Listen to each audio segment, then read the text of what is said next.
pero maliban doon, may bago akong bill, ang President Rodrigo Roa Duterte bill, which is SBN 552, at ito ang nagpaparusa at ginagawang krimen, ang extraordinary rendition. Hindi na dapat maulit ito nangyari kay Presidente, na kinidnap siya at dinala rito sa ibang bansa.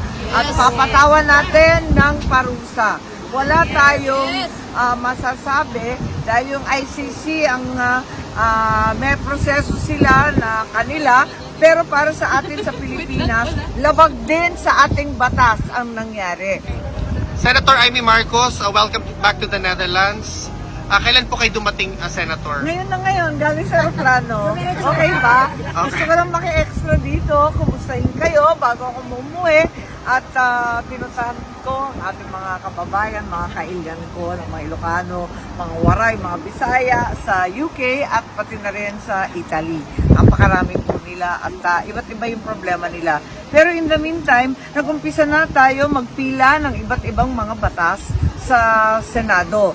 Siyempre, yung mga priority bills ko, pero maliban doon, may bago akong bill, ang President Rodrigo Roa Duterte bill, which is SBN 552, at ito ang nagpaparusa at ginagawang krimen, ang extraordinary rendition. Hindi na dapat maulit ito nangyari kay Presidente, na kinidnap siya at dinala rito sa ibang bansa. At papatawan natin ng parusa. Wala tayong masasabi dahil yung ICC ang may proseso sila na kanila, pero para sa atin sa Pilipinas, labag din sa ating batas ang nangyari. Kaya kailangan managot. Ikalawa, may ombudsman case na nakatenga. Yun nga lang, naghihintay ako sana tapusin kasi magbabago ang ombudsman. Kinakabahan ako, baka hindi na dinggin. Ganun pa man, dalhin natin yung kaso at pursigihin natin para managot ang talagang nag-utos nitong kababalaghan. Okay. Until when are you here po? I don't know yet. Okay. Okay. Kita ko siya sa Saturday. Saturday. Alam mo naman, backup dancer lang ako. Kanina, hindi ko na binanggit sa inyo, napag-usapan namin sa loob ni Pangulong Duterte si Senator Amy. Kasi binanggit ko sa kanya na nandito si Senator Amy and nag-request din siya ulit sa ICC through the lawyer kung pwede ba siyang makapasok doon.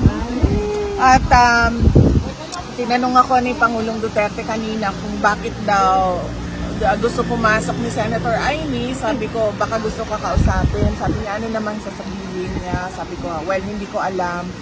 Sabi niya, pareho kayo kasi nasabi politika yan lahat. It's all politics. Yeah, sabi.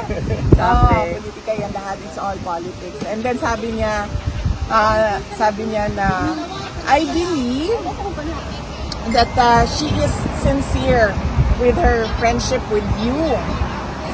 Sa akin daw. Oo. Kasi sabi niya, pwede naman siyang hindi makipagkaibigan sa iyo pero nakikipagkaibigan siya sa iyo. Sabi niya, yun ang nabanggit niya kanina. On another question, Senator Amy Marcos, tatlong senador po ang mag-propose a resolution to do a house arrest with respect to the interim release of President Rodrigo Roa Duterte. Will you share or will also vote for this resolution to be? Siyempre talagang ako'y nakikiisa sa kanila. Pero sa kabila nun, alam ko rin na hindi tayo papansinin ng ICC. Ano man ang ipataw dyan. Kaya pursigihin natin, maliban sa resolution dyan sa Senado, na baka naman baliwalain lamang. Pursigihin pa rin natin ang pag-iipon ng ebidensya at pagtatanggol kay Presidente sa loob ng proseso nitong ICC. Baka naman madaan sa tiyaga at sa dasal. Okay. Thank you. Last question po.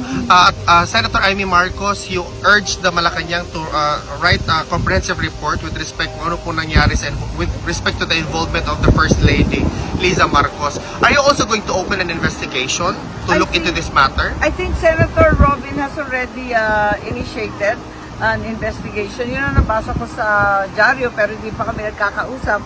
Ganun pa man, ang akin mas maigi dahil nababalabag at nagugulanta ang buong tambayanan tungkol na dito sa cocaine overdose na nauwi sa pagkamatay ng isang Pilipino sa ibang bansa. Ang laking kahihiyan at ang balita, may mga opisyal sa event na yon dahil Manila Film ang talagang pinopromote nila. Kaya kinakailangan alamin natin kung ano nangyari. Sa Malacanang naman ako nananawagan na kung maaari ipaliwanag nila para yung inosente hindi pagbintangan at yung may kasalanan o yung may accountable baga, kinakailangan managot. Thank you po.